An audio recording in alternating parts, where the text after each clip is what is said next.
ಬೆಂಗಳೂರು ನಗರಾಭಿವೃದ್ಧಿ ಖಾತೆ ವಿಚಾರಕ್ಕೆ ಸಂಬಂಧಪಟ್ಟ ಹಾಗೆ ಸಚಿವ ಕೃಷ್ಣ ಬೈರೇಗೌಡರು ಮೊದಲ ಹಂತದಲ್ಲಿ ದೊಡ್ಡ ಮಟ್ಟದಲ್ಲಿ ಅಸಮಾಧಾನವನ್ನ ವ್ಯಕ್ತಪಡಿಸಿದ್ರು. ಈಗ ಅಸಮಾಧಾನ ಶಮನ ಆದಂತೆ ಕಾಣ್ತಾ ಇದೆ. ಅಧಿಕಾರವನ್ನ ವಹಿಸಿಕೊಂಡಿದ್ದಾರೆ ಕೃಷ್ಣ ಬೈರೇಗೌಡ. ಜಿಬಿಎ ಕೇಂದ್ರ ಕಚೇರಿಗೆ ಆಗಮಿಸಿ ಅಧಿಕಾರ ಸ್ವೀಕಾರ ಮಾಡಿದ್ದಾರೆ. ಹೂಗುಚ್ಛ ಕೊಟ್ಟು ಸ್ವಾಗತ ಕೋರಿದ್ರು. ಗ್ರೇಟರ್ ಬೆಂಗಳೂರು ಅಥಾರಿಟಿಯ ಮುಖ್ಯ ಆಯುಕ್ತರು ಮಹೇಶ್ವರ ರಾವ್, ಜಿಬಿಎ 5 ನಗರ ಪಾಲಿಕೆ ಆಯುಕ್ತರು ಹಾಗೆಯೇ ಅಧಿಕಾರಿಗಳ ಜೊತೆಯಲ್ಲಿ ಇವತ್ತು ಸಭೆ ನಿಗದಿಯಾಗಿದೆ. ಸಚಿವರಾಗಿ ಪ್ರಮಾಣ ವಚನ ಸ್ವೀಕಾರ ಮಾಡಿದ ನಂತರ ನಡೀತಾ ಇರುವಂತಹ ಮೊದಲ ಮೀಟಿಂಗ್ ಇದು. ಇಲಾಖೆಯ ಅಪಾರ ಕಾರ್ಯದರ್ಶಿ ಸೇರಿ ಜಿಬಿಎ ಅಧಿಕಾರಿಗಳು ಭಾಗಿಯಾಗಿದ್ದಾರೆ.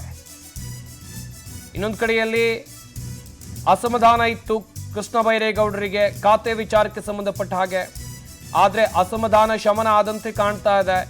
ಕಾರಣ ಅಂತ ಹೇಳಿದ್ರೆ ನಿನ್ನೆ ಅಷ್ಟೇ ರಣದೀಪ್ ಸಿಂಗ್ ಸುರ್ಜೇವಾಲಾ ಅವರನ್ನ ಕೃಷ್ಣ ಬೈರೇಗೌಡರು ಭೇಟಿ ಮಾಡಿದ್ರು. ಬಿಡಿಎ ಮತ್ತು ಬಿಎಂಆರ್ಡಿಎ ಬಿಟ್ಟು ಖಾತೆಯನ್ನು ನೀಡಿದ್ದಕ್ಕೆ ಅವರು ಅಸಮಾಧಾನವನ್ನ ವ್ಯಕ್ತಪಡಿಸಿದ್ರು. ನನಗೆ ಕ್ಲಾರಿಟಿ ಬೇಕು, ಅಧಿಕಾರ ವಹಿಸಿಕೊಳ್ಳೋಕಂತ ಹೇಳಿಕೆಯನ್ನು ಕೊಟ್ಟಿದ್ರು. ಆದರೆ ಅದರ ಹೊರತಾಗಿ ಈಗ ಬೆಂಗಳೂರು ನಗರಾಭಿವೃದ್ಧಿ ಖಾತೆ ಅಧಿಕಾರವನ್ನ ಕೃಷ್ಣ ಬೈರೇಗೌಡರು ವಹಿಸಿಕೊಂಡಿದ್ದಾರೆ. ಗ್ರೇಟರ್ ಬೆಂಗಳೂರು ಅಥಾರಿಟಿಯ ಕೇಂದ್ರ ಕಚೇರಿಗೆ ಬಂದು ಅಧಿಕಾರವನ್ನು ಸ್ವೀಕಾರ ಮಾಡಿದ್ದಾರೆ ಎನ್ನುವ ಮಾಹಿತಿ ಇದೆ. ಮಾಹಿತಿ ಕೊಡ್ತಾರೆ ನಮ್ಮ ಪ್ರತಿನಿಧಿ ಮಂಜುನಾಥ್. ನೇರ ಸಂಪರ್ಕದಲ್ಲಿ ಜಾಯ್ನ್ ಆಗ್ತಾ ಇದ್ದಾರೆ. ಮಂಜುನಾಥ್, ಗಮನಿಸಿದ್ವಿ ಮೊದಲ ಹಂತದಲ್ಲಿ ಕೃಷ್ಣ ಬೈರೇಗೌಡರು ದೊಡ್ಡ ಮಟ್ಟದಲ್ಲಿ ಅಸಮಾಧಾನವನ್ನು ವ್ಯಕ್ತಪಡಿಸಿದ್ರು. ಬಿಡಿಎ ಮತ್ತು ಬಿಎಂಆರ್ಡಿಎ ಬಿಟ್ಟು ನನಗೆ ಖಾತೆ ಬೇಡವೇ ಬೇಡ, ನನಗೊಂದು ಕ್ಲಾರಿಟಿ ಬೇಕು ಅಂತ ಹೇಳಿದ್ರು. ಬಟ್ ಈಗ ಅಧಿಕಾರವನ್ನು ಸ್ವೀಕಾರ ಮಾಡಿದ್ದಾರೆ. ಯಾವ ರೀತಿಯಾಗಿ ಅವ್ರನ್ನ ಮನವೊಲಿಸುವಂತ ಕೆಲಸವನ್ನ ರಣದೀಪ್ ಸಿಂಗ್ ಸುರ್ಜೇವಾಲಾ ಅವರು ಮಾಡಿದ್ರು? ಇನ್ನೊಂದು ಕಡೆಯಲ್ಲಿ ಈ ಮೀಟಿಂಗ್ ನಲ್ಲಿ ಯಾವೆಲ್ಲ ವಿಚಾರಗಳ ಕುರಿತು ಚರ್ಚೆ ಆಗ್ತಾ ಇದೆ? ಸಂಪತ್ತು, ಈಗಾಗಲೇ ಏನು ನೂತನವಾಗಿ ಸಿಎಂ ಆಗಿ ಡಿ.ಕೆ. ಶಿವಕುಮಾರ್ ಅವರು ಅಧಿಕಾರ ವಹಿಸಿಕೊಂಡ ಮೇಲೆ ಬೆಂಗಳೂರು ನಗರಾಭಿವೃದ್ಧಿ ಸಚಿವರು ಸಂಬಂಧಪಟ್ಟಂಗೆ ಬೆಂಗಳೂರು ನಗರಾಭಿವೃದ್ಧಿ ಖಾತೆಗೆ ಸಾಕಷ್ಟು ಜನರು ಕೂಡ ನಾವು ಆಕಾಂಕ್ಷಿಯಾಗಿದ್ವಿ ಅಂತೇಳಿ ಸಚಿವರು ಸಾಕಷ್ಟು ಅಪ್ಲಿಕೇಶನ್ ಅನ್ನ ಹಾಕಿದ್ರು. ಸೊ ಬೆಂಗಳೂರು ನಗರಾಭಿವೃದ್ಧಿ ಸಚಿವ ಸ್ಥಾನ ಯಾರಿಗೆ ಕೊಡ್ತಾರೆ ಅಂತೇಳಿ ಸಾಕಷ್ಟು ಕುತೂಹಲ ಇತ್ತು.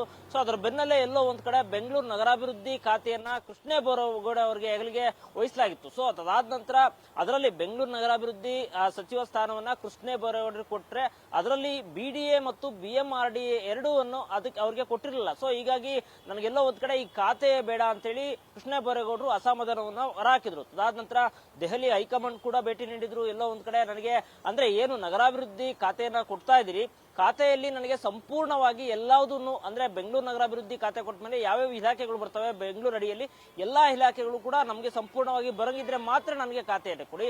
ಕೇವಲ 2 ಖಾತೆಯನ್ನ ಕೊಟ್ಟು 2 ನೀವೇ ಇಟ್ಕೊಳ್ಳೋದ್ರೆ ನನಗೆ ಖಾತೆ ಬೇಡ ಅಂತೇಳಿ ಸಾಕಷ್ಟು ಅಸಮಾಧಾನವನ್ನು ಹೊರಹಾಕಿದ್ರು. ಸೊ ಹಾಗೆ ಸಚಿವ ಸ್ಥಾನ ವಹಿಸ್ಕೊಂಡ ಮೇಲೆ ಕೂಡ ಸಾಕಷ್ಟು ಒಂದು ಕಳೆದ 8-10 ದಿನಗಳಿಂದ ಕೂಡ ಅಸಮಾಧಾನದೊಂದಿಗೆ ಯಾವುದೇ ಸಭೆಯನ್ನ ಮಾಡದೆ ದೂರ ಉಳಿದಿದ್ದಂತಹ ಕೃಷ್ಣ ಬೈರೇಗೌಡರು ಇವತ್ತು ಬೆಳಿಗ್ಗೆ ಈಗಾಗಲೇ ಏನು ಜಿಬಿಎ ಕೇಂದ್ರ ಕಚೇರಿಗೆ ಬಂದು ಜಿಬಿಎಲಿ ಅಂದ್ರೆ ಡೆವಲಪ್ಮೆಂಟ್ ಬಗ್ಗೆ ಈಗಾಗಲೇ ಸಂಬಂಧಪಟ್ಟಂತ 5 ನಗರ ಆಯುಕ್ತರು ಸೇರಿದಂತೆ ಸಂಬಂಧಪಟ್ಟಂತ ಅಧಿಕಾರಿಗಳು, ಇಂಜಿನಿಯರ್ ಸೇರಿದಂತೆ ಎಲ್ಲಾದರೂ ಅಧಿಕಾರಿಗಳನ್ನ ಕರೆದು ಜಿಬಿಎ ಕೇಂದ್ರ ಕಚೇರಿಯಲ್ಲಿ ಇಲ್ಲಿ ಮೊದಲನೇ ಮೀಟಿಂಗ್ ಅನ್ನ ಮಾಡ್ತಿರುವಂತದ್ದು. ಸದ್ಯ ಈಗಾಗಲೇ ಕೃಷ್ಣ ಬೈರೇಗೌಡರು 5 ನಗರ ಪಾಲಿಕೆ ಆಯುಕ್ತರು ಜೊತೆಗೆ ಜಿಬಿಎ ಮುಖ್ಯ ಆಯುಕ್ತರು ಮಹೇಶ್ವರ ರಾವ್ ಸೇರಿದಂತೆ ಎಲ್ಲ ಅಧಿಕಾರಿಗಳ ಜೊತೆ ಸಭೆ ಮಾಡ್ತಿದ್ದಾರೆ. ಸೊ ಇದೆಲ್ಲೋ ಒಂದ್ ಕಡೆ ನೋಡ್ತಾ ಇದ್ರೆ ಏನು ಕಳೆದ 8-10 ದಿನಗಳಿಂದ ಮುನ್ಸ್ಕೊಂಡಿದ್ದಂತ ಕೃಷ್ಣ ಬೈರೇಗೌಡರು ಎಲ್ಲೋ ಒಂದ್ ಕಡೆ ಹೈಕಮಾಂಡ್ ಆಗಿರ್ಬೋದು, ಸುರ್ಜೇವಾಲಾ ಆಗಿರ್ಬೋದು, ರಣದೀಪ್ ಸಿಂಗ್ ಎಲ್ಲೋ ಒಂದ್ ಕಡೆ ಕೃಷ್ಣ ಬೈರೇಗೌಡರನ್ನ ಮನವೊಲಿಸಿದ್ರ ಅಂತೇಳಿ ಗೊತ್ತಾಗ್ತಿರುವಂತದ್ದು. ಸೊ ಹೀಗಾಗಿ ಈ ಹಿನ್ನೆಲೆಯಲ್ಲಿ ಇವತ್ತು ಸಡನ್ಲಿ ಬಂದು ಇವತ್ತು 10 ಗಂಟೆಗೆ 10ವರೆಗೆ ಸಭೆಯನ್ನ ಕರೆದಿರುವಂತದ್ದು. ಸಭೆಯಲ್ಲಿ ಅಧಿಕಾರಿಗಳು ಕೂಡ ಭಾಗಿರುವಂತದ್ದು. ಜೊತೆಗೆ ಏನು ಜಿಬಿಎ ಇದೆ, ಜಿಬಿಎಲ್ಲಿ ಮುಂದಿನ ದಿನಗಳಲ್ಲಿ ಯಾವ ರೀತಿ ಡೆವಲಪ್ಮೆಂಟ್ ಆಗಬೇಕು, ಜೊತೆಗೆ ಚುನಾವಣೆ ಸಂಬಂಧ, ಜೊತೆಗೆ ಎಸ್ಆರ್ ಸಂಬಂಧ ಸಾಕಷ್ಟು ಮಾಹಿತಿಗಳನ್ನ ಇಟ್ಕೊಂಡು ಈಗಾಗಲೇ ಅಧಿಕಾರಿಗಳಿಂದ ಮಾಹಿತಿಯನ್ನ ಪಡ್ಕೊಳ್ತಿರುವಂತದ್ದು ಕೃಷ್ಣ ಬೈರೇಗೌಡರು. ಸೊ ಎಲ್ಲ ಒಂದ್ ಕಡೆ ಜೊತೆಗೆ ಇವತ್ತು ಸಿಎಲ್ಪಿ ಸಭೆ ಇದೆ. ಸಿಎಲ್ಪಿ ಸಭೆಯಲ್ಲಿ ಇನ್ನು ಏನು ಬಿಡಿಎ ಮತ್ತು ಬಿಎಂಆರ್ಡಿಎ ಸಂಬಂಧಪಟ್ಟಂಗೆ ಇವತ್ತು ಅಧಿಕಾರವನ್ನ ಇವರಿಗೆ ಕೊಡ್ತಾರಾ ಅಥವಾ ಏನಾಗುತ್ತೆ ಅಥವಾ ಮುಂದಿನ ದಿನಗಳಲ್ಲಿ ಏನಾಗುತ್ತೆ ಅಂತೇಳಿ ಕಾದು ನೋಡಬೇಕಾಗುತ್ತೆ. ಸಂಪತ್ತು, ಮಂಜುನಾಥ್ ತಮ್ಮೆಲ್ಲ ಡೀಟೇಲ್ಸ್ಗಾಗಿ